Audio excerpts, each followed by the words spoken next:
Hey, big guys. Sun's getting real low. That's what Sam should have said to Ross in Captain America Brave New World. Has he not seen Avengers Age of Ultron? I mean, come on. This guy wants to be an Avenger so bad, but he's not playing. But we're going to be talking about Captain America Brave New World, guys, for episode 123 of Project Geekology. We're going to get into it. We're going to get into the nitty-gritty of what we liked, disliked, what worked, what didn't work. I'm 1/3 of your hosts. My name is Dakota. I'm joined, as always, with Anthony, and joining us, as always, is Rich, the guy who's also podcasting with Anthony and with Dakota. I just wanted to give people some exposition and background to explain our relationship in case they forgot what our relationship was like before. It's a very difficult relationship to comprehend. I mean, we've been estranged for like a whole week, so now we're back together. I mean, I don't know. Maybe there's chance. Maybe there's hope. There's definitely hope for our listeners to, understand and gel with, our podcasting dynamic. It's just three dudes, mostly white. And I'm in a basement. And Rich is in a basement. How you guys been? been pretty good. Just doing my thing, man. Doing a thing? I don't like that. Doing my thing. I don't like to hear that. We're gonna have to touch base on you a little bit later. Rich, how you doing? Pretty good. I've been still grinding away at MLB The Show for. I just feel like a zombie at this point. I think I need to put it down there. How far are you along in MLB The Show? Percentage-wise, how many of the cards have you collected that you need to collect? Or that you want to collect? I don't know how it works. So, one thing you can do is you close out every team. So I've closed out, 24 franchises. Out of? 30. Okay. So the only ones, I don't spend any money, so that's one problem. And the other is the Otani card is 650,000 stubs, they call it. All right. I currently have 50. I've spent some. I bought Juan Soto. I bought which he was 200. Or no, he was 150,000 stubs, and I thought that was a lot. And then I looked to see Aaron Judge and Otani, and they're upwards of 700,000. I don't know how I'm ever going to get there until the prices drop on those cards. Is Otani still the highest? He's the highest rated regular card. Okay. They had to kind of change the game around because last year they basically started releasing 99s way too early, and so they had to kind of slow that down. So the cards that are coming out now are decent in power, but there's still a lot that's behind paywall stuff. And then, once you collect all those regular cards, you trade them in for a rare card, and then that rare card goes into the set for the each division, and then each league, and then the league overall, and then you can get the one card that's the top card in the game. Okay. And of course, he's a New York Met, former New York Met, Carlos Beltran. So here in the past, the top card is not a Met. I don't care. I'm just gonna get my Mets, and I can forget about the rest of it. And because the top card is a Met this year. I have to do everything in my power to get that card. So that's beautiful. Is. My season doesn't really start until about June, end of June. So once school's over, and also Charlie's going to school for 2 weeks in July. Oh boy. Those are 8-10 hour gaming days. So of the seven franchises that you have not completed, the Dodgers, the Yankees, and the Mets are among those. Well, no. The Mets, I did everything I could to get that one done basically as soon as possible. So so you have the top card. Oh yeah, I got Soto. Okay. I thought you were still trying to. Oh no, that's the one that I kind of sold everything out for. I just went hard for that card. I understand. Okay, so Yankees and Dodgers, you still have. Yeah, they're a pain. Yeah, I know. I hear you, bro. I hear you. Actually, if I just spent some money, I'd be no problem. But I can't look myself in the mirror. Anthony, ever since Rich has joined the podcast, this is it's become a weekly recap of everything baseball. How do you feel? I don't know. We might have to separate you guys into a baseball podcast.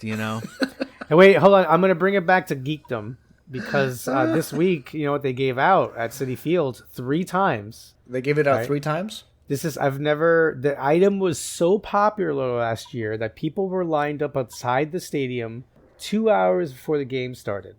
Their lines were starting backed up to the subway, and it was for one hot item. Tell me. Hello Kitty in a Mets uniform. And they outdid themselves because this year they did it 3 days in a row. Whoa. So how about that, Anthony? Pretty impressive. Did that raise your interest in baseball?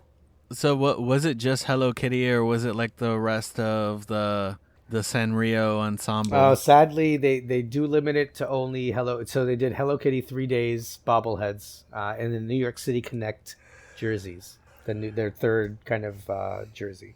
Is this how you're gonna try to pull Dakota into the fold? Sadly, he has pulled my wife with this Hello Kitty bobblehead. Yeah, no, he definitely has. No, my wife was talking about the Hello Kitty bobblehead that Victory he brought to work. I do want to talk a little bit about baseball because I'm a little bit salty this week. We had as a Yankee fan, we had a really really horrible game. It was a truly momentous upset. I got to bring it up. I got to talk about it. So last year we lost the World Series. It was against the Dodgers, and as they do, they have a rematch somewhere down the line in the year, and we got to face off against the Dodgers again this year. They won the series, but the last game in the series, I think they won by it was 18 runs to 2, and the only 2 runs were home runs from Aaron Judge, which is it's good for him, but it's just bad. It's a bad look for the team letting 18 runs through. It was such.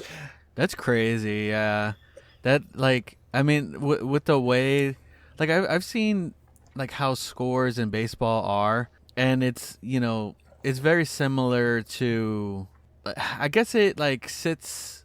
Maybe the scoring is a little bit above the amount that you would see in maybe soccer or hockey, but most of the time it's 4 or 5 it's runs. Around 5 runs per team per game, right? So if you're seeing anybody getting 18 in baseball, even it's I know psychological. That's crazy. That's a blowout. It's psychological. Blowout. The Yankees were psychologically traumatized from the World Series, clearly, because there's literally not been a game this season where they've gotten 16 less runs in than the other team. It was bad. It was just really bad. At least they did it on the road. I happened to go to a Red Sox game where they lost to the Toronto Blue Jays.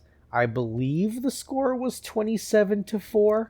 It got to the point where the Red Sox fans were cheering for the Blue Jays to score more because they wanted to be there for the biggest blowout game in the history of baseball. So at least you guys did it. Look, I mean, clearly I did mock a few people when I saw the score, and the fact that Shohei Ohtani, it seemed for about a couple seconds nodded off, he was so bored, he had his arms on the he's on the bench or by the fence, and he put his head down. Let's put it this way. Shohei Ohtani from the Dodgers is now the leading home run hitter for the entire game, the entire baseball franchise, at 23 home runs this season, where Judge is now below him at 21.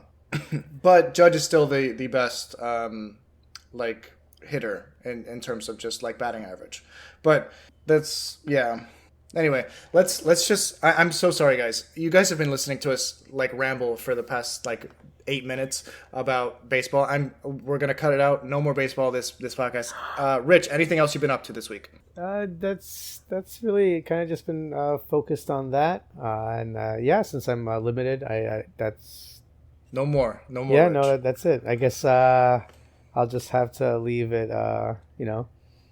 For another time, for next week. It's a long season, boys. It's a long grind. Don't worry. We'll be back. Just like Hambone, the great Hambino. Oh, okay. Came back. That's the last thing I'll do. This does tie into the Sandlot episode that we did a couple weeks back. They brought the great Hambino, one of the characters from the Sandlot, to not a major league game, but a game. Yeah, where he played with the Savannah Bananas. Yes. Savannah a team I Bananas. had not heard of before. They're wild. If you guys haven't seen anything, if you've never heard of the Savannah Bananas, you don't need to like baseball at all to enjoy their antics. I would sincerely recommend. Their games are sold out. They actually travel all over the country. Their games are sold out. They basically play a hybrid baseball league. They're like the Harlem Globetrotters. And they dance and they sing. And there's mascots and characters from the Sandlot just showing up randomly. So it's different. It's not baseball. It's an entertainment show that is centered around the game of baseball loosely. Rich, you're cut off again. Anthony, we're bringing it over to you. What have you been up to this week? Alrighty, so we're gonna move from, discussing baseball for 8 minutes to, discussing hockey for another 8 minutes. Yes, let's go. I guess, yeah. What was it? We got the Florida Panthers. They're in, they're in the Stanley Cup for the third time in a row. Are they actually? They're the only Florida team that's repping, any talent, honestly. I mean, so really, like, nothing crazy going on this week. Watching this movie for a second time. I mean, we'll talk about it later. But hold on, Anthony. I distinctly remember you texting the group chat that you were going to see another movie this week. No. I didn't see anything. No, I'm just kidding.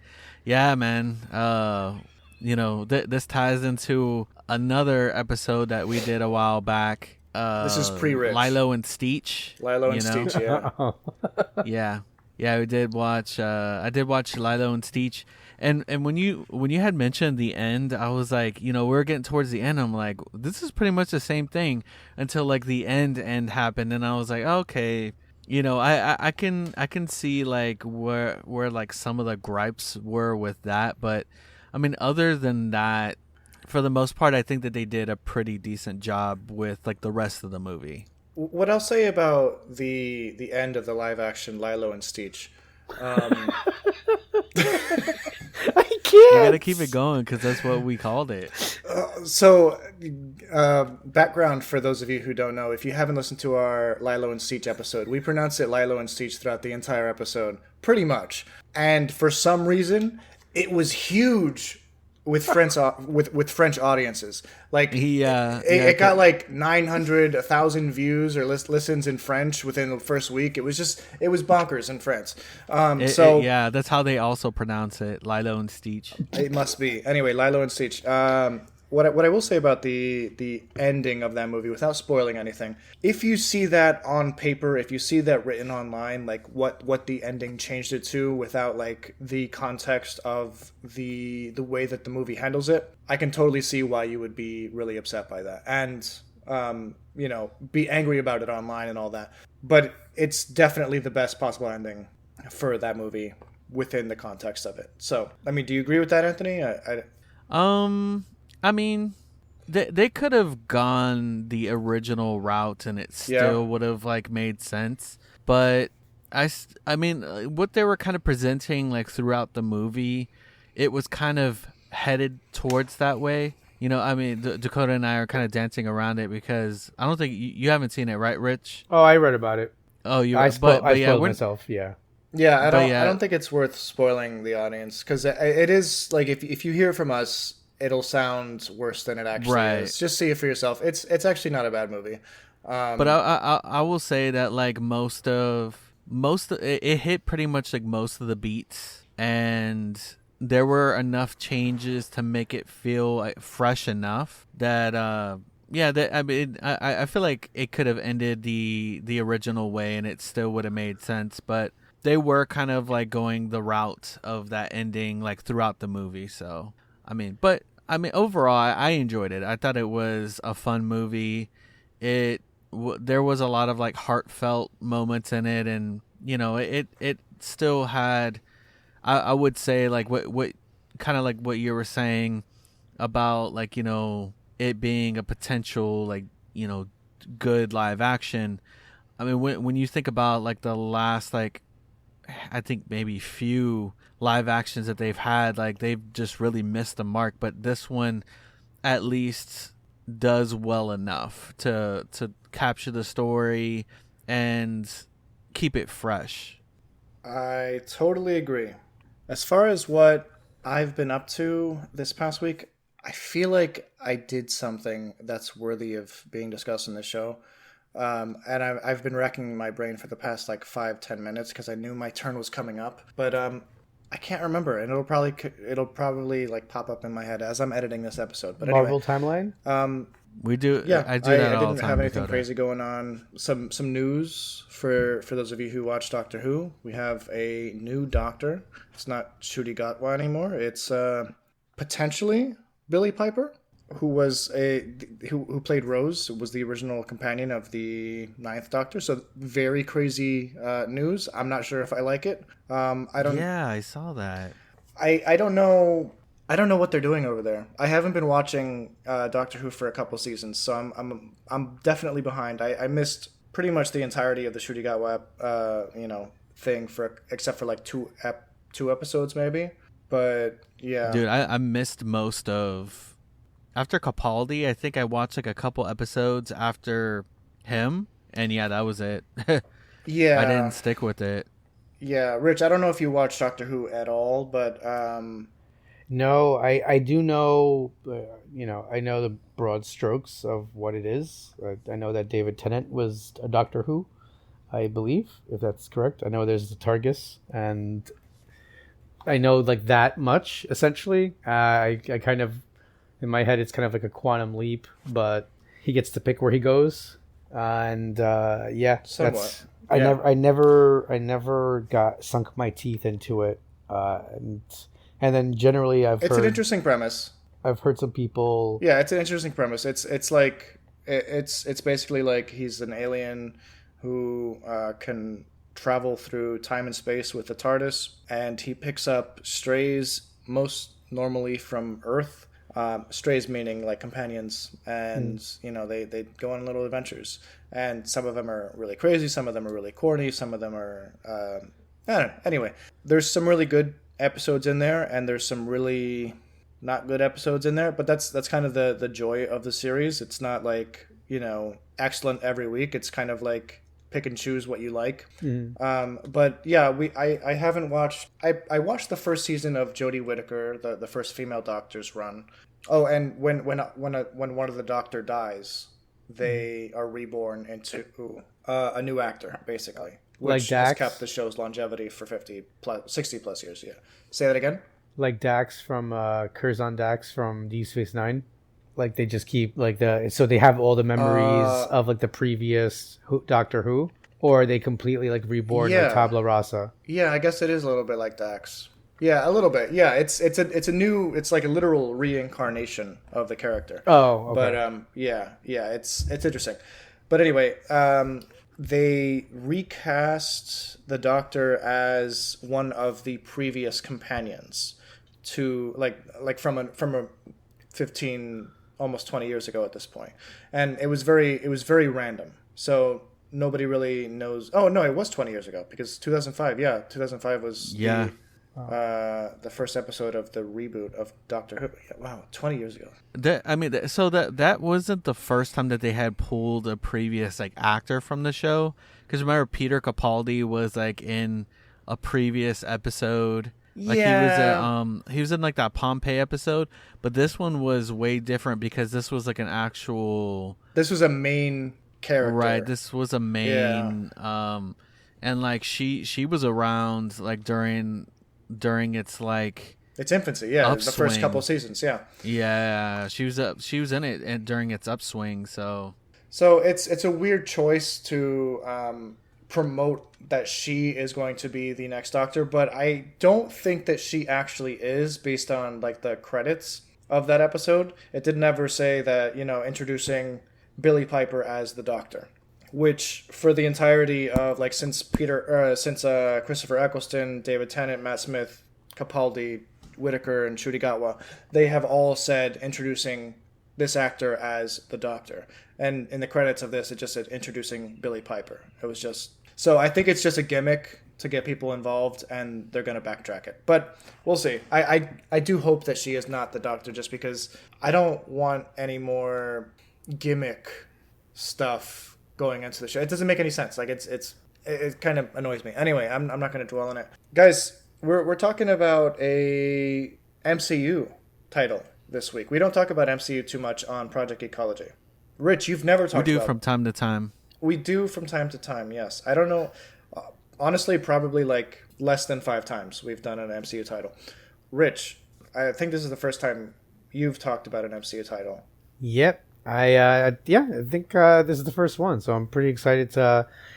I'm not sure if you guys know much about the MCU, so I'm not... Dakota, do you have a lot of familiarity with like how things are laid out in the MCU? No. All right. I couldn't tell you what year this takes place. I couldn't tell you how many months it's been since I saw a date. I thought President Thaddeus Ross was inaugurated as president. I couldn't tell you how long Sam has been Captain America. No, I can't. I do happen to. I know a little bit about the MCU. I'll be honest. Anthony, what's your relationship to the MCU? My relationship to the MCU, man, I don't know. It's a semi-fan. That's fair. No, I was a fan.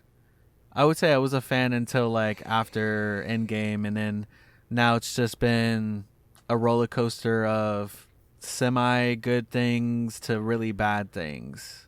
I'm going through the list of topics that we've covered in the past. We've actually covered quite a bit of, I would say recent MCU-ish titles.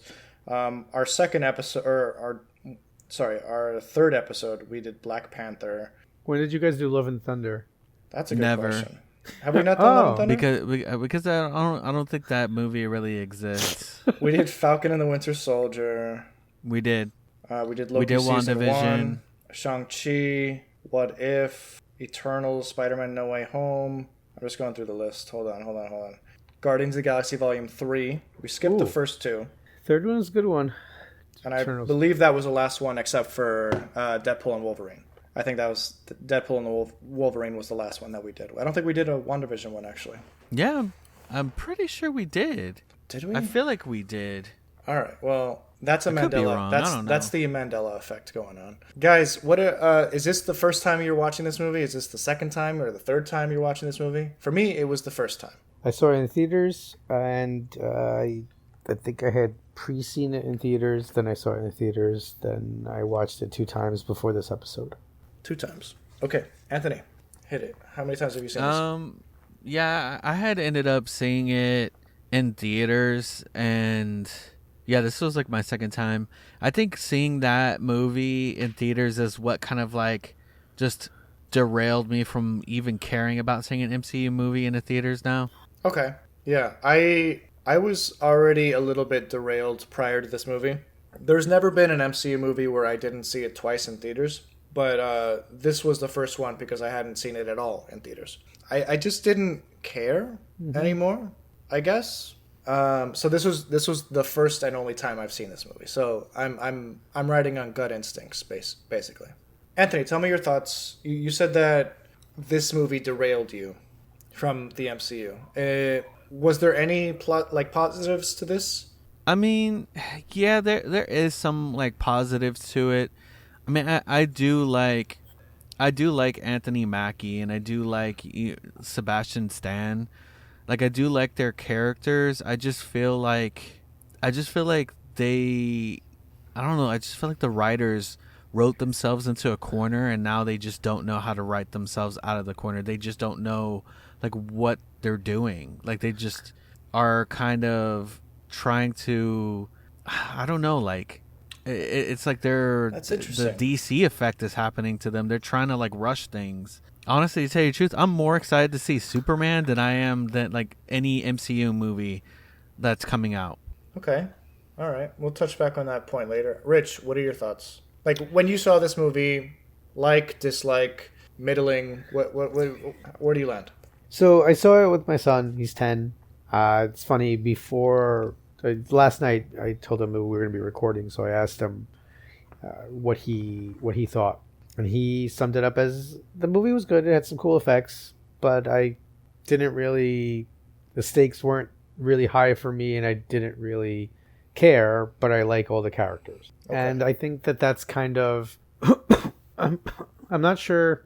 I almost feel like I'm echoing Anthony in this, but I don't think I am, because I think, Anthony, you enjoy going to the movie theater. You enjoy the experience a lot more than I do. I've gotten to the point where I find watching a movie at home so I can pause and go to the bathroom honestly so much more enjoyable. Now that I have a son, that as well, it's just easier. I don't have to go grab anything for him or miss any of the movie, because if I get there late and he's got to get in there, and my wife tends to knock out during the movies, so I spend some of the time waking her up. It's easier to keep her awake if we're at home. So for me, the movie going experience has become a little bit more laborious, and that means that I want to go to the movies generally for something that I know I'm going to really enjoy, or something that's going to be big. And I think that at first the Marvel movies were all that. For a very long time in my life, those were the movies that I went out to see every single time. And now I am picking and choosing. I remember I didn't go see a Multiverse of Madness in theaters. I was okay just watching it from home when it came out. A lot of it's just FOMO. It got to the point where it's not that I wanted to see the movies, it's that I didn't want to fall behind on what was happening in the movie. And sure. I think that this is kind of the same thing. Like, look, put this on Disney and I'm totally cool. Like, I don't have to go out to the theater. I would enjoy it. I'd be like, oh, that was a nice little movie. Whereas I'll be honest, and we haven't talked about it yet, but I don't think you've seen it, Dakota, but like Thunderbolts, I liked a lot more, and like I would have said, okay, I'm almost okay with spending the money on that, kind of like I did with Guardians the first time. I was like, I don't really know this group, but I'm going to take a chance and see, how I like them together. And this was, it felt like it was lacking something. The antagonist is a little muddied and unclear and kind of obfuscated. So I think that my 10-year-old's assessment of the lack of a threat being, it didn't really ever feel like there was no point. We were talking about this a couple weeks ago when we were talking about, Andor. Like, there were points where I was on the edge of my seat, like, oh my goodness. And this is supposed to be an edge of, political thriller.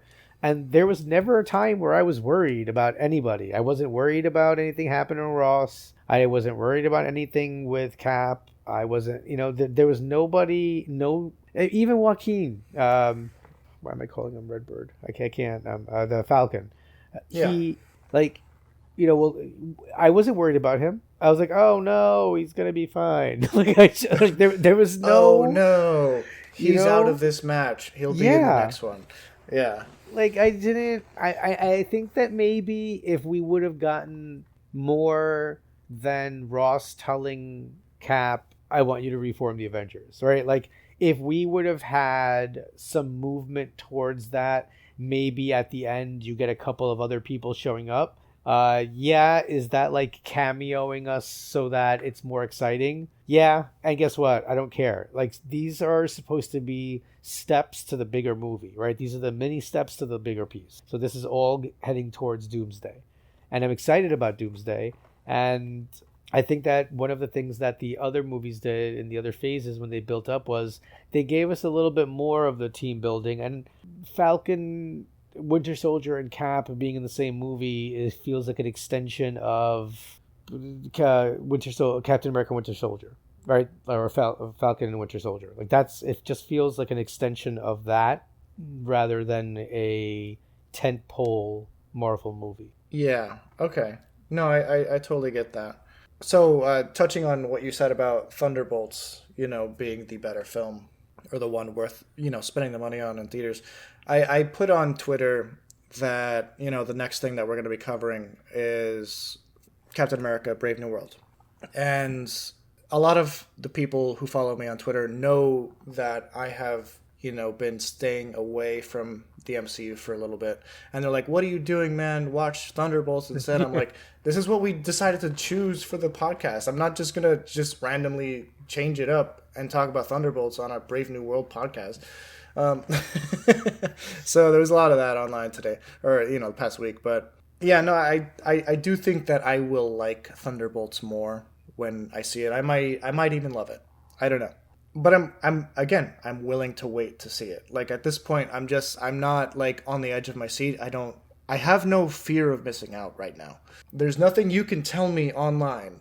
You can tell me any character dies, I will be okay.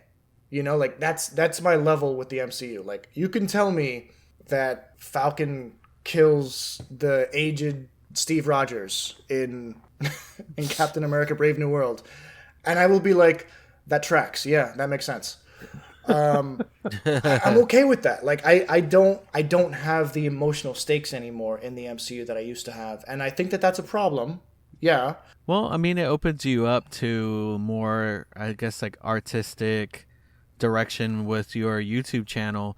But I agree with you, Dakota. Honestly, to tell you the truth, I would go even further to say that if they didn't announce an MCU movie for the next 5 years, I wouldn't care. Like, I mean, honestly, to tell you the truth, I'm just, like, I am fatigued with the MCU. I wouldn't say superhero stuff in general because, I mean, I watch anime and there's a lot of, like, super powered stuff going on. I watch My Hero Academia and, like, that's superheroes and stuff.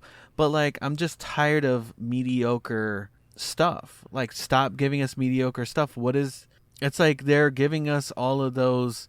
It's like every movie is being written by those like writers that they get during like strikes. That's what it seems like. That's what these movies feel like. And this one especially does have that vibe. What I will say is I'm not averse to new MCU titles coming out. I'm not necessarily like opposed to the idea of no announcements coming out. But I will say I am excited about the Fantastic Four movie.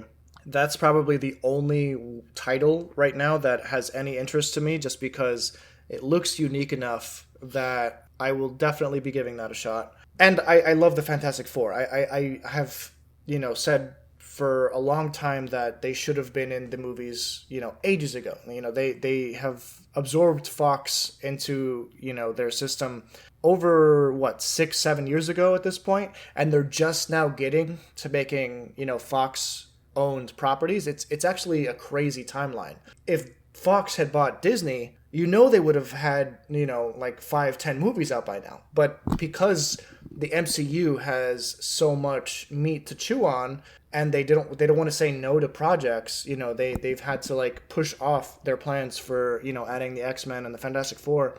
And that sucks because those are some of the biggest Marvel properties ever. But, I'm digressing, and we're talking about MCU as a whole.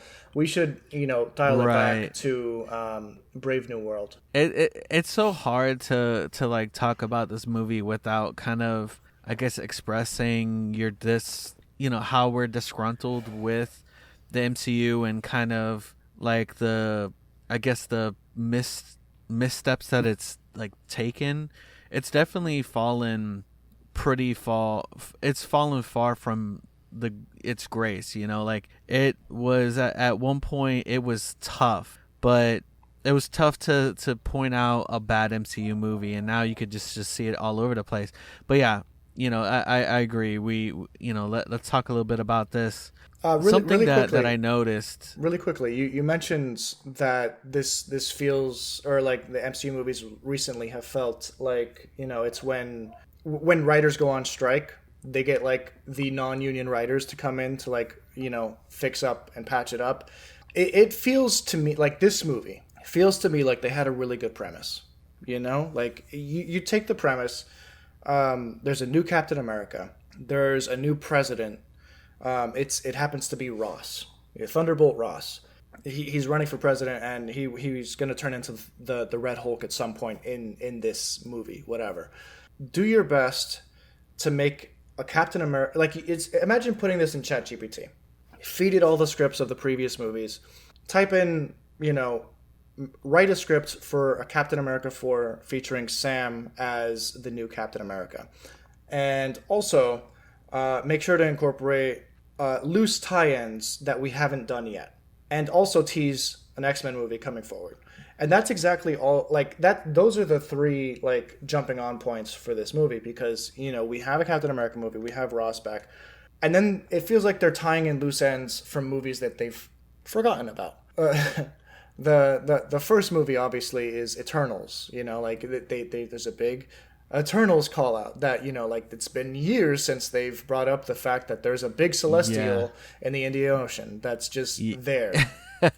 Dude, I literally said that when I had seen this in the movie theater. I was like, oh wow, they finally bring back this giant celestial being that is in the ocean. Like, how do you not bring that up? You know, that thing is like way more massive than like the Statue of Liberty, like any of the anything. Yeah, no, any of the wonders in the world, and it's like way bigger than that. That's like the ninth wonder of the world. It's tall enough where it reaches into space. Like the hands reach into space. Yeah, like you see it right there. Like it's like breaking the atmosphere. Like, and Dakota has the celestial being like as his backdrop in Zoom, and like you could see like its hands like kind of pointing out like out of the atmosphere. But yeah, like it's insane. But yeah, like when you said that there is a tie-in to the X-Men, I noticed that also when they said that this being had like adamantium in it. Yeah, I previously knew adamantium to be an alloy, meaning that they mixed it with two different metals. I don't know if that's how it is in the comics. I know that that's how it is in the X-Men movies. But yeah, I was a little bit surprised about that. I mean, I knew, like, I had heard the rumors that they were going to use, you know, the Celestial to, like, be the producer of adamantium. But you know what? I'm gonna give my time over to Rich, who is our resident Wolverine fan on the podcast. Well, for at least as long as I've known him, and I'm sure it's much longer than that, he has shaped his facial hair to be Wolverine-esque. Yeah, I gotta be ready for Comic-Con every year. I used to go. I cosplayed as Wolverine one year, and my friend said, if you're really dedicated, you know, you gotta do this. You gotta grow out the beard for the whole year. And I went. He's got the Hugh Jackman thing going on right now. He's got the white tank top. Yeah. Oh, sorry, that's just the half Cuban in me. It's just summertime half Cuban. But no, man, come on. Like, what's the other half? Tapping into Canadian? your inner Logan. The ital. But I've had this since the Wolverine came out. Yeah, right, because it was a summer movie. It was a July release, so it was between I didn't have to deal with the students the next day, so I just did something wild. But I won't say that, I was, it's sad. I didn't even get excited. Like, I knew what it meant, right? I knew what they were doing. But also, I guess part of me is like, I love Hugh Jackman. He's done the role a great service. But listen, as a longtime Wolverine fan, as a child who was offered HGH shots because I was on the wee side, and my family was like, hey, maybe you should be taller.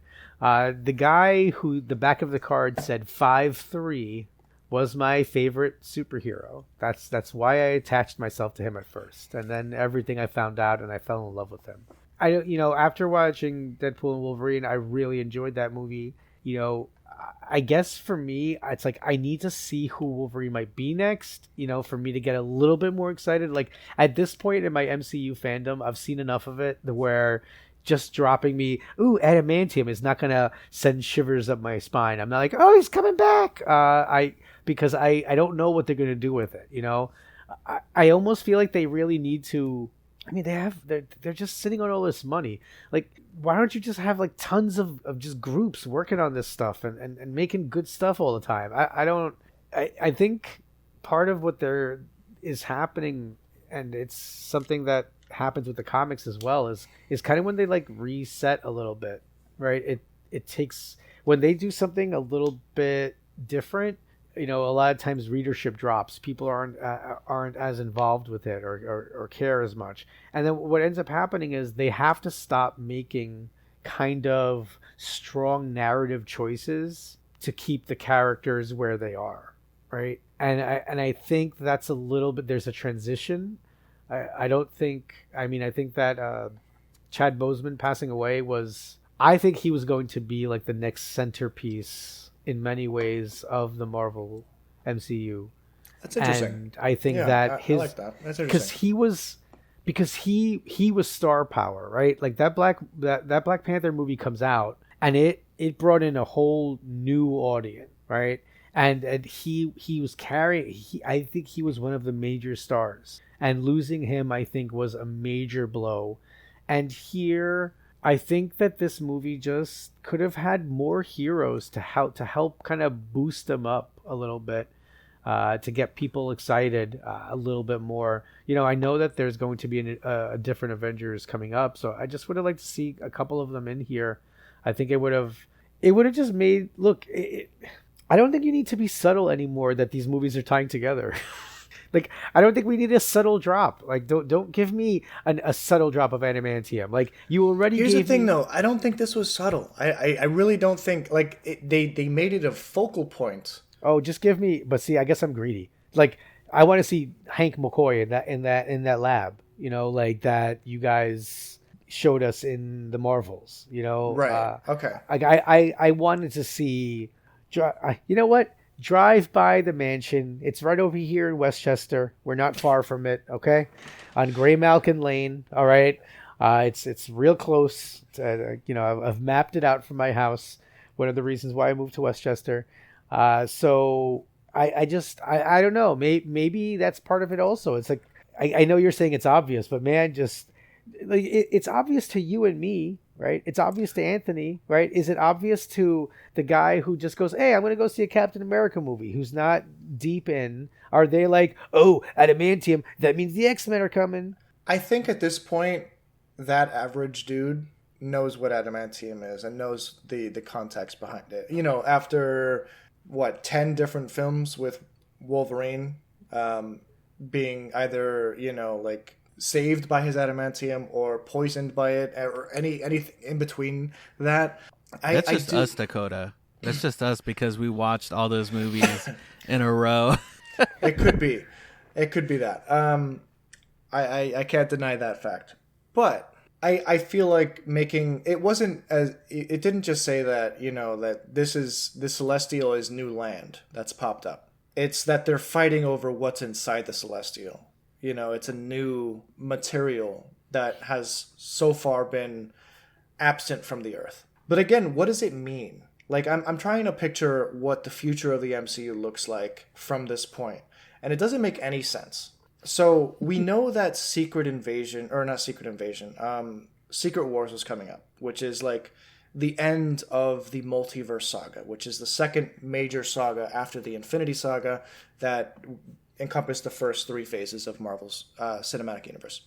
The multiverse saga ends with Secret Wars, which, spoiler alert, it will bring multiple universes into one. There will be a type of sentient being, probably Doom, played by Robert Downey Jr. for some random reason, who brings random worlds together into a battle world scenario where they will have to literally battle for their world, and there will be different factions among them. They will get along or they won't get along, and eventually they'll all come to the conclusion that we're on the same side, which is what happened in the Secret Wars comic.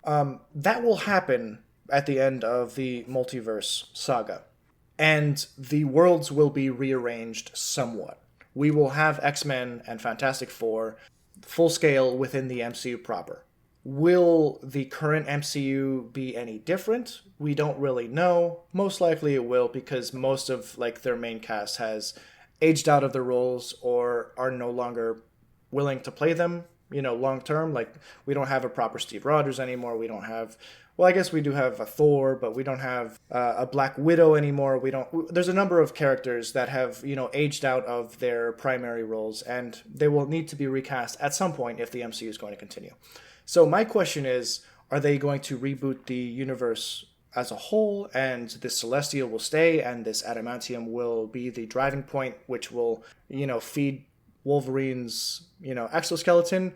Or is he just going to be a new character from another world who already has adamantium in his skeleton? Because he's supposed to be older than all the X-Men by about a century. It doesn't make any sense to me. And I'm just what is the point of this Easter egg? Do you understand what I'm saying? I'll be furious. Listen to me. I will be furious.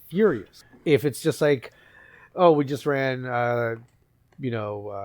the Weapon X program in 2027 because we discovered adamantium now. Like I will rage. I will lose my mind. Like part of what I love about Wolverine is that kind of, oh man, he was in World War II. It's cool. That kind of stuff. Like I really, that he's seen our Earth and he's seen our culture adapt and change and morph and evolve over these years. He knows our shared history. And that's what makes him also different from everybody else, because he also carries the pain of the loss that So do you see my problem with the adamantium being proposed as a new element in this movie? Like, what is the end goal? Like, if they're going to reboot this, what does it matter that they bring adamantium in the first place? And if they don't reboot this, it will be even worse, because we will suddenly have a Wolverine in the mid 21st century at this point, who is just being, turned into Wolverine. It would be terrible. So maybe Anthony, are you following along with like our logic? Like, is it making sense? Yeah, no, I get what you're talking about. I'm thinking that it's probably gonna really sit on the shoulders of Secret Wars. That's probably when some of these characters are gonna come into the fold, being brought in from another world. But yeah, no, I totally get what you're talking about. I do want to, because man, we've been so focused. I know we're like so meta right now. We got to talk about the film itself. Right. Well, so obviously, like, Ross is the focal point of like the film. You know, kind of like in the trailers, like you knew that there was going to be a Red Hulk, but there's also a villain that's kind of hiding in the shadows. Like, what are your guys' thoughts of like how they portrayed the leader in this? If he's so smart, why didn't he get himself out of prison? Like, I don't even. Ross has been stringing him along like some mistress over here, saying like, don't worry. After the kid's graduation, I'll get the divorce. But until graduation, we got to stay together. All right?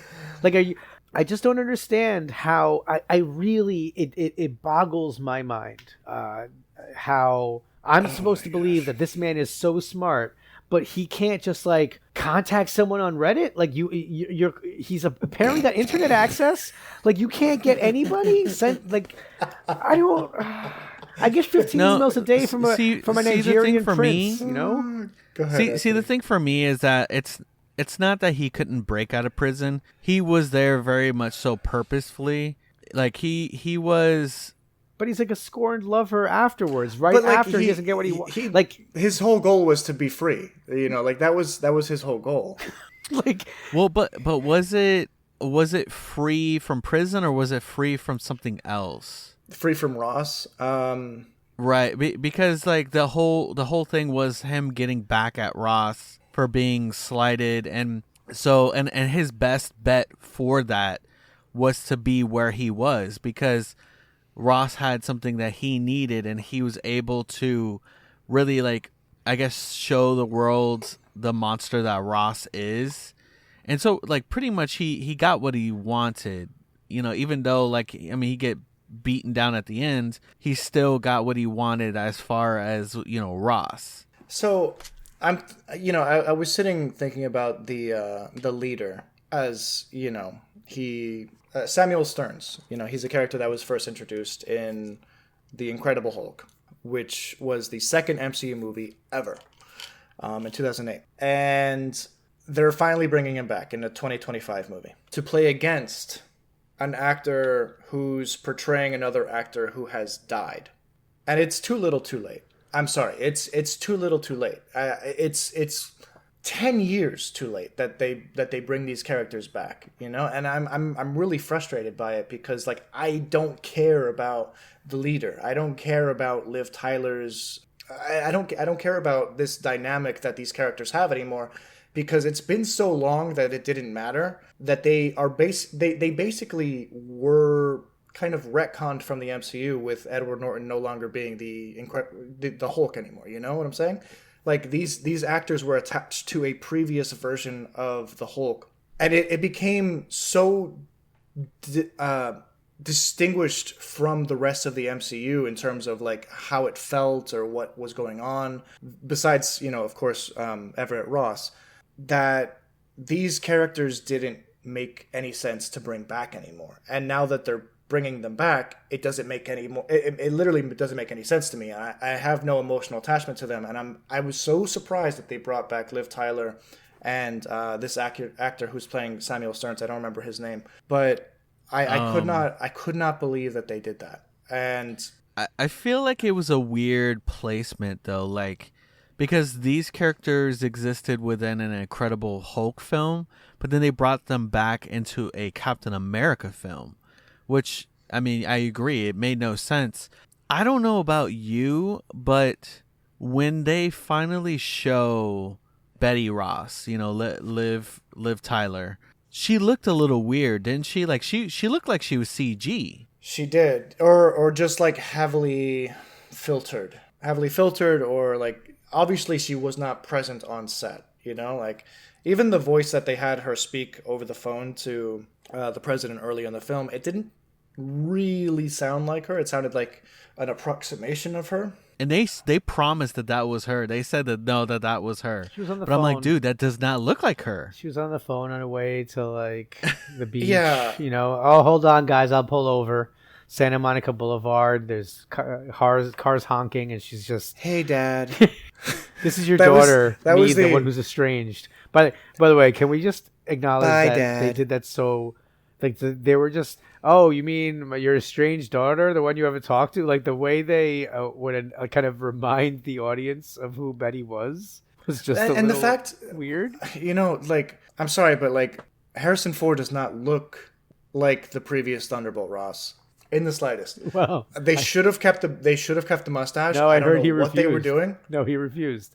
I think that was literally I think if you look, I'm almost positive I came across this, that the reason that he's clean shaven is because like Harrison Ford's like, he just refused. I'm not doing it. Okay. All right. Well, I mean, Sorry, Harrison kid. Ford gets what he wants. I can't argue with that logic. But, going back to the leader, Samuel Stearns being the villain in this movie, as much as I, can criticize the fact that it's way too late, I have to agree with Rich here. He's way too smart to get outsmarted so often. Or at least, like, he claims to be so smart that he can calculate every possibility to, a percentile chance. But I think, like, only twice in this movie did his, like, calculations actually, like, work. Besides, like, the music that he plays, that worked out a number of times. But there was a number of scenarios where he's just like, there's a percentile chance that that this will happen, and you ruined it. You didn't do what I wanted you to do. And it made me think of Star Wars Rebels, where you introduce Thrawn, who's a character known in the novels for like, being like 3 steps ahead. And then in Star Wars Rebels, they diminish him to a point where like he doesn't get any victories, but we have to believe that this is some like master genius at work because, that's what the books previously that are no longer canon have you think. And it gets to a point where, every single time that Thrawn gets outsmarted, he's just like, yes, this works perfectly in my plans. And it's just a number of those, like, you've fallen right into my my plans to, be outsmarted again. And that's how the leader felt, where like everything that went wrong with him didn't make us feel that he was a smart villain, even though he was purported to be so. Okay, in The Winter Soldier, you have the AI algorithm of Arnim Zola, who is controlling Hydra, from a digital space. That was a genius concept that worked perfectly within that movie. This felt like such a poor successor, it was a poor successor. Like it felt like the same story beats again, but on a much smaller scale. And they tried to make it big by bringing the whole world into it with, continental politics and stuff. Man, I'm sorry. I haven't actually said any nice things about this movie yet. And I realize, I didn't hate it. I liked the concept of it. I liked the ideas that were introduced. Like I liked the fact that, we're learning more about how the world is shaping up after, like post Snap, post Eternals with the Celestial. I like to know what's going on the like socioeconomics like scale. I want to see how the United States is dealing with India and Japan and all that, and how they're like fighting over resources. I think that's a really, really cool concept, but this did not showcase that well enough where it sated any of my questions, and ultimately it felt like I was, I felt like I was wasting my time. Like it was so rote. Like it felt like an AI script had been written and filmed.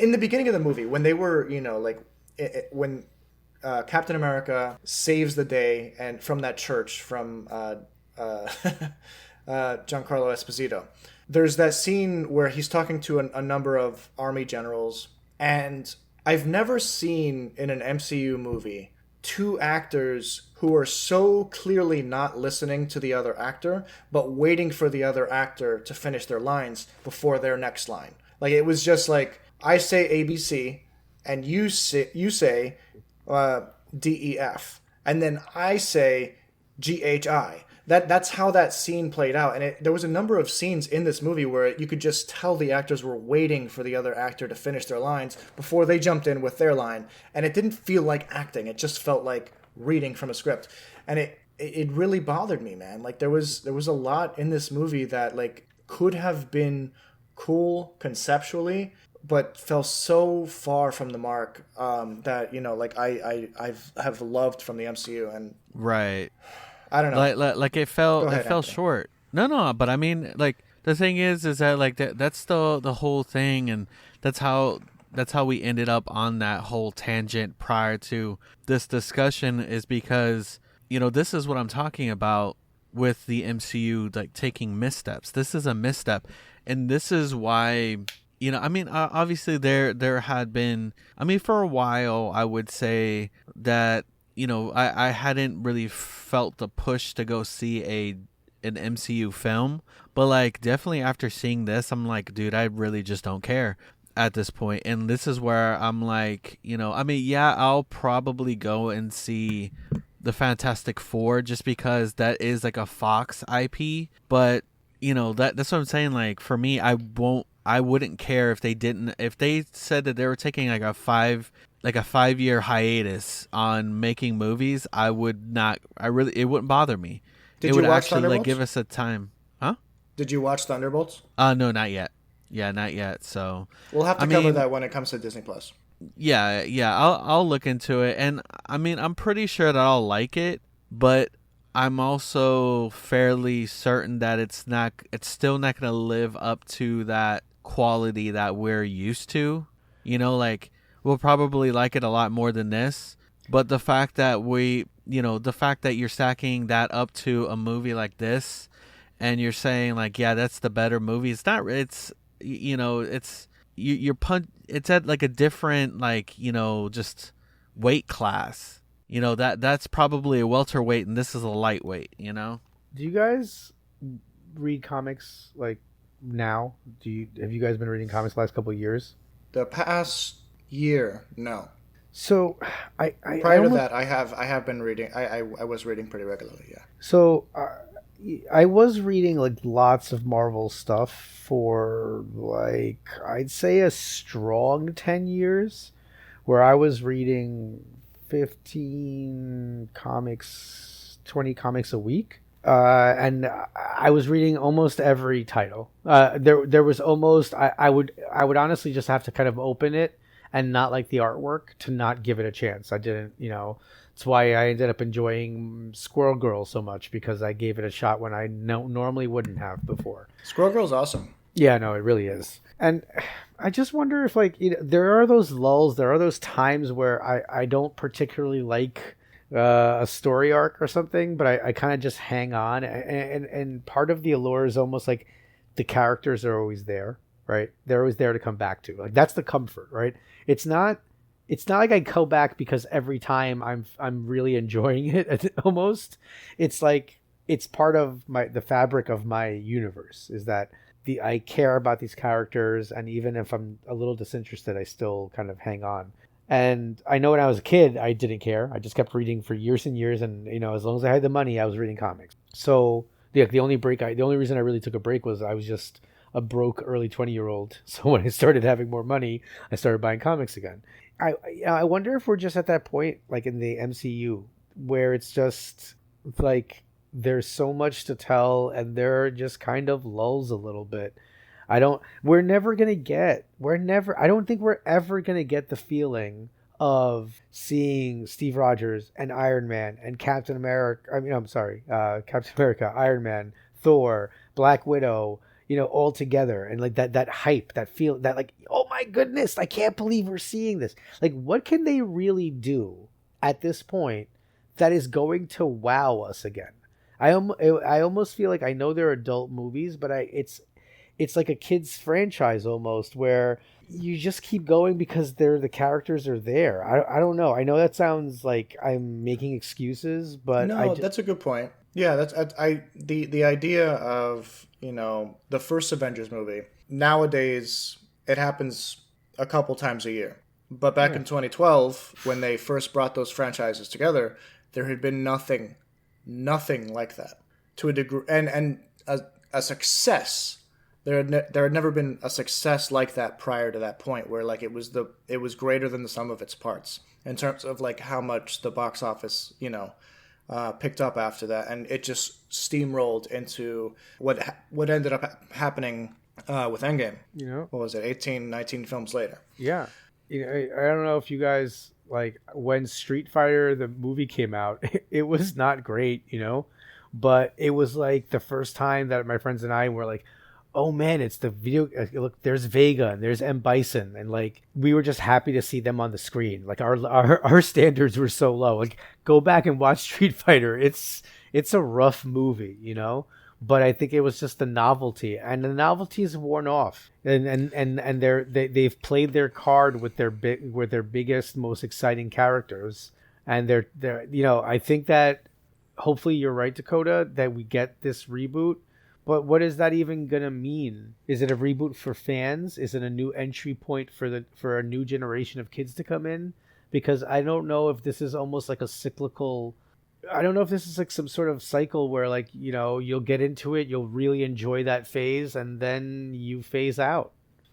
I don't know. No, I see what you're saying. Yeah, I think the issue is time. Like, it doesn't work the same way that comics do, where you can pick up a comic at any point, and the characters are roughly the same age as they were 20 years ago.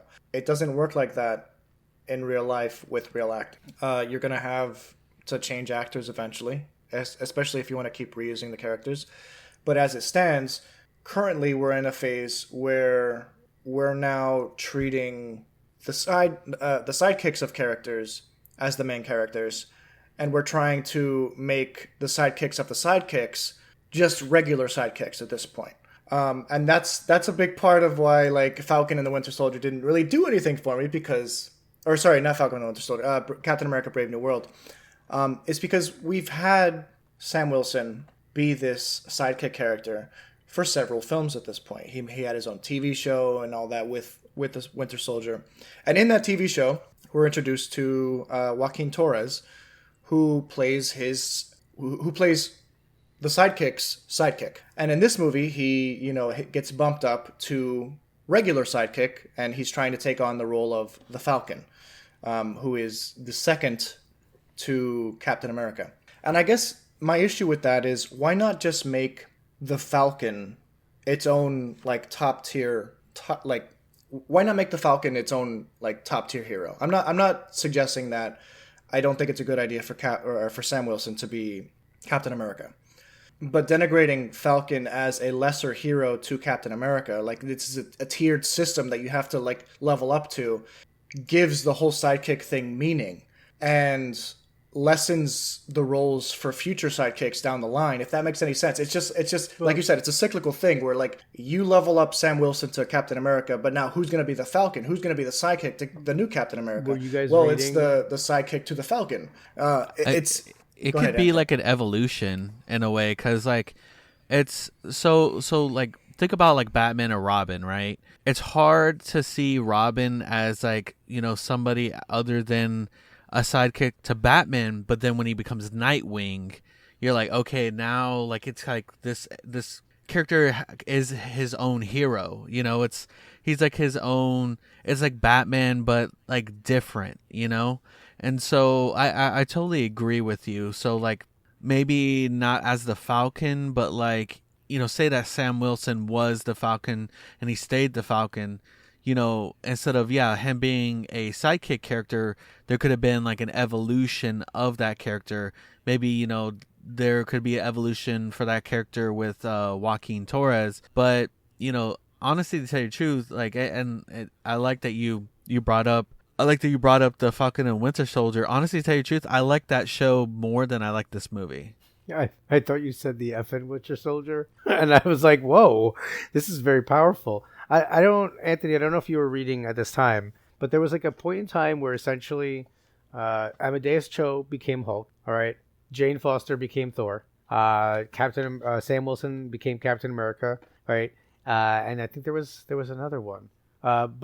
Riri Williams came out as kind of Ironheart, right? And I think right around the same time, I think Miss Marvel, Kamala Khan. Kamala Khan came around, and for me, Kamala Khan was the only one that really stuck, and maybe that's because I had less of an established version or vision in my head of Miss Marvel overall.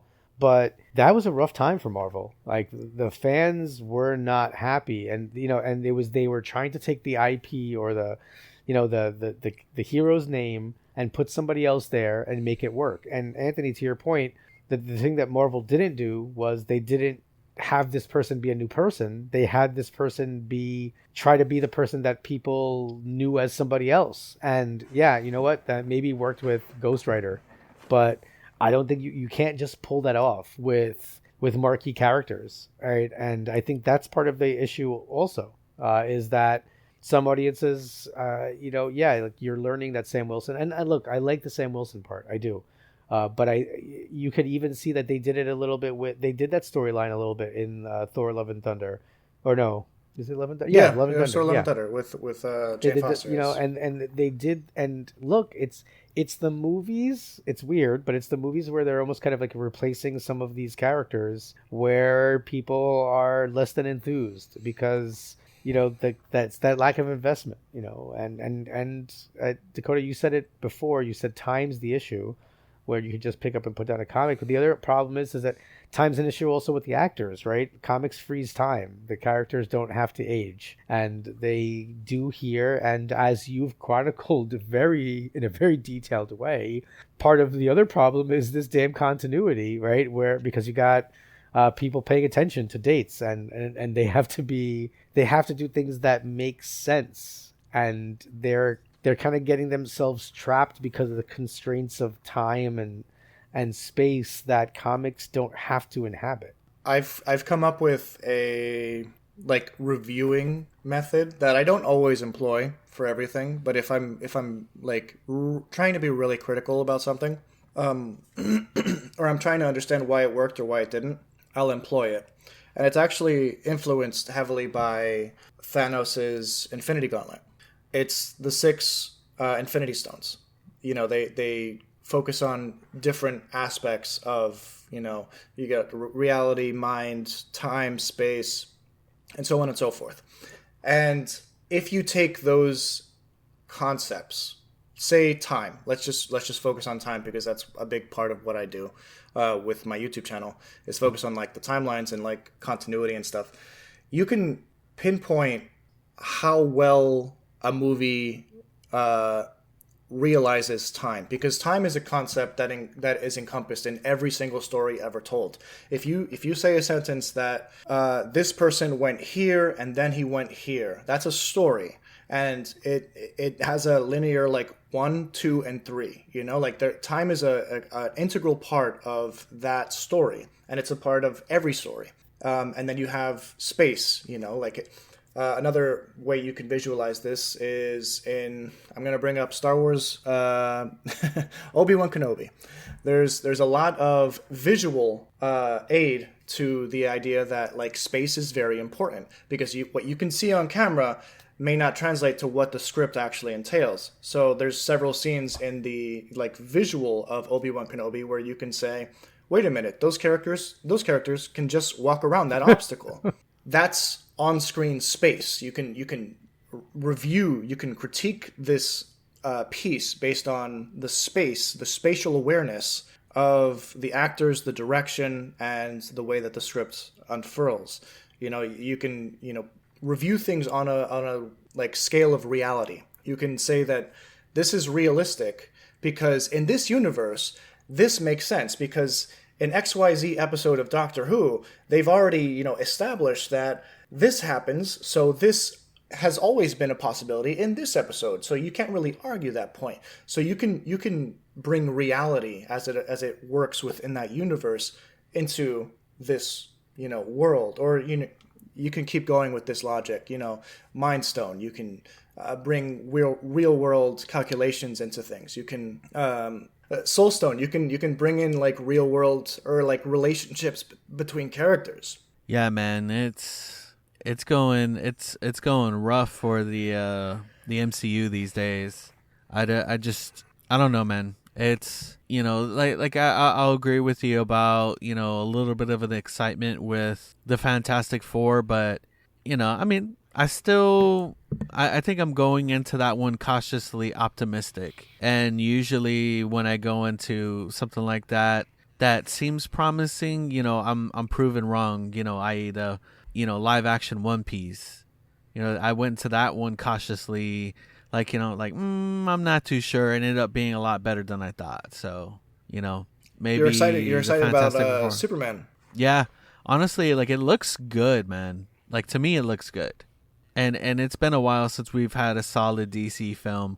The thing is that we need DC to succeed so that Marvel gets better. When there's no competition, you could just throw out whatever crap whatever.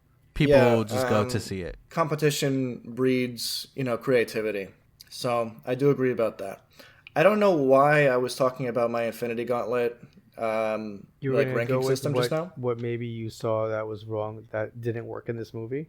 Oh yeah, I'm not going to go into all that. I was just the Marvel Cinematic Universe is and can be a creative genius. It can be a realm of creative possibility. There are so many characters for it to play with. And unlike Andor, which we covered a couple of weeks back and we're going to cover next week, spoiler alert. Are we? No. I thought we were waiting 2 more years. We're going to wait 2 more years. No, I'm kidding. We're covering it next week. Andor Season 2, episodes 1 through 6. Unlike Andor, which when backed into a corner of continuity, or they get backed into a corner of canon, they thrive there. When you back Sam Wilson as Captain America into a corner of canon in the MCU, it doesn't make any sense. Sorry, I'm losing my voice here. I think, and I'm not sure if it's whoever's overseeing everything, but I feel like the Star Wars writers that are hired, and maybe I might be way off. Maybe they're just very good at what they do, but I feel like they know it so well. There's something about that, and I wonder how many people working on this project know these characters. So sometimes you need somebody to think outside the box. Remember, we were talking about how the Rogue One director, who is also over Andor, really was not a Star Wars fan and really was not all about that series, that world. But he wrote it differently. He wrote it as it was themed as Rogue One was a war movie. It was a straight up war movie, but it happened to be set in the Star Wars universe. And that's what a lot of Marvel movies thrived in.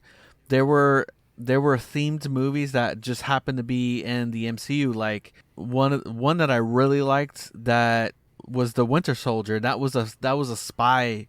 That was like a spy thriller film, but in the MCU.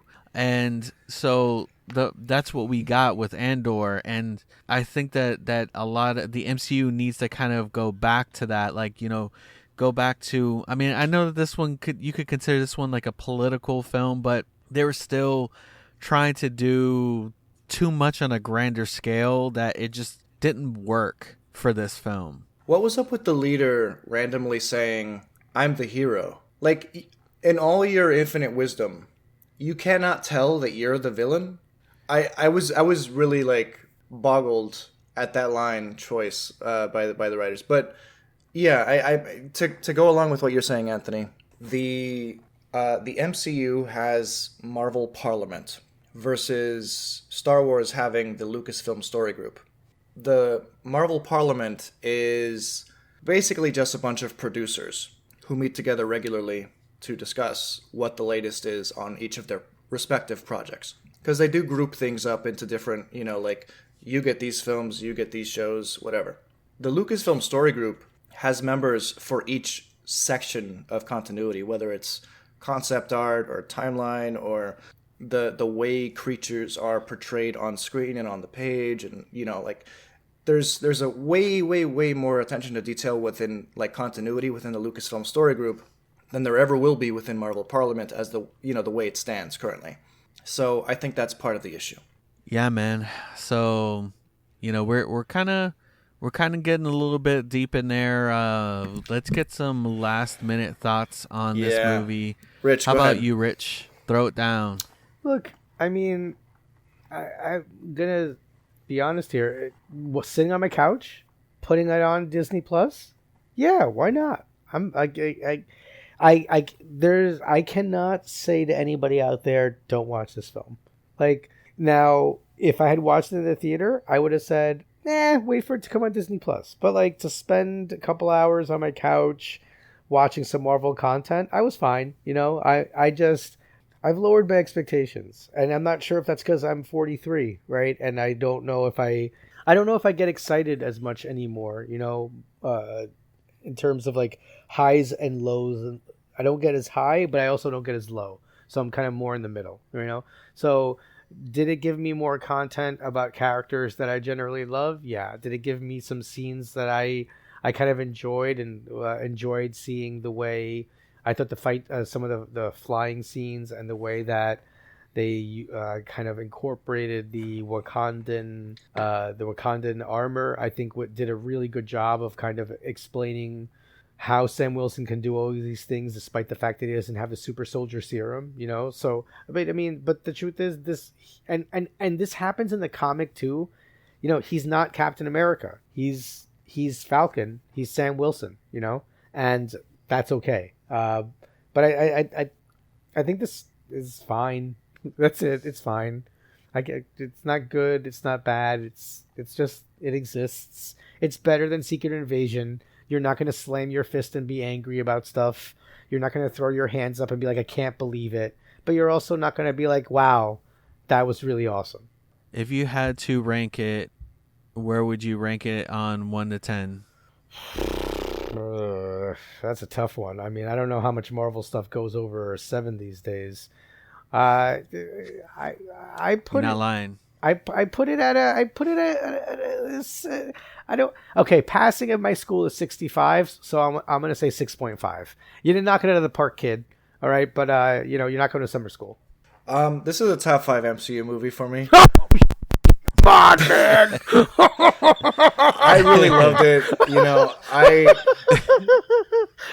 I'm sorry. You can cut my laughing out. I'm sorry. That's too much. No, that's staying right where it is. No, it's a genuinely good movie. It's a really fun popcorn flick. I'm pissed that I didn't see it in theaters. Really nice seeing Liv Tyler back. Really nice seeing the leader back, and the special effects when it comes to the Red Hulk, and then like the blown out scenery around them. It was gorgeous. It reminded me of past times I went to DC, and it was all like destroyed and stuff. It was really we'll watch again for sure. Anthony, what are your thoughts? Well, mine is that it's, definitely not a movie theater film. Something that yes, that waiting till, I mean, obviously it's on Disney Plus now, but if we were covering it while it was still in the theaters, definitely, yeah, it would be a Disney Plus movie. Rich, you definitely gave it a lot of grace. I would give this thing a 4.5. I mean, it's not passable as an MCU film. It's okay. It's decent, but like I can't put this over a 5. I just can't. Anthony, I Anthony, cannot. I'm gonna disagree with you here. The way I liken this movie is it's like the first 3 seasons of Agents of Shield. You know, like when they had that big finale episode where they brought back some real big MCU cameos, like Samuel L. Jackson for like a scene, and then the rest of it was like a semi-political thriller slash, like sci-fi series. That's how this felt. It was a really good early Agents of Shield finale. I think, guys, that I must report that it seems that Dakota is actually a Skrull and has been for this entire episode. I think Dakota broke somewhere along the lines. Yeah. You know what will fix me though? Kind of like how Everett Thunderbolt Ross was taking those pills that juiced him up. You guys need to juice this podcast up with a 5-star juicy review. We thrive on that.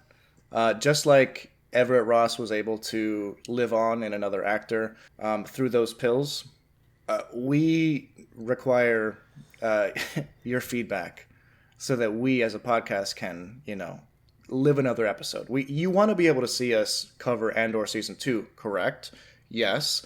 So what you're going to have to do is you're going to have to go onto your local podcast app, find the button that says 5 stars, make sure to review it, and comment something in the comments down below, because we love to see that.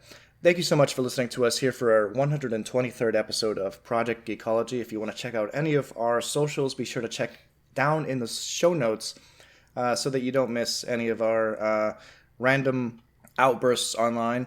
That'll do it for us here. My name's Dakota. Have a juicy one, friends. This episode has been sponsored by Thunderbolts Ross Juice Pills. Bye, y'all. The Wolverine. Hey, the Wolverine actually mattered in this episode, okay?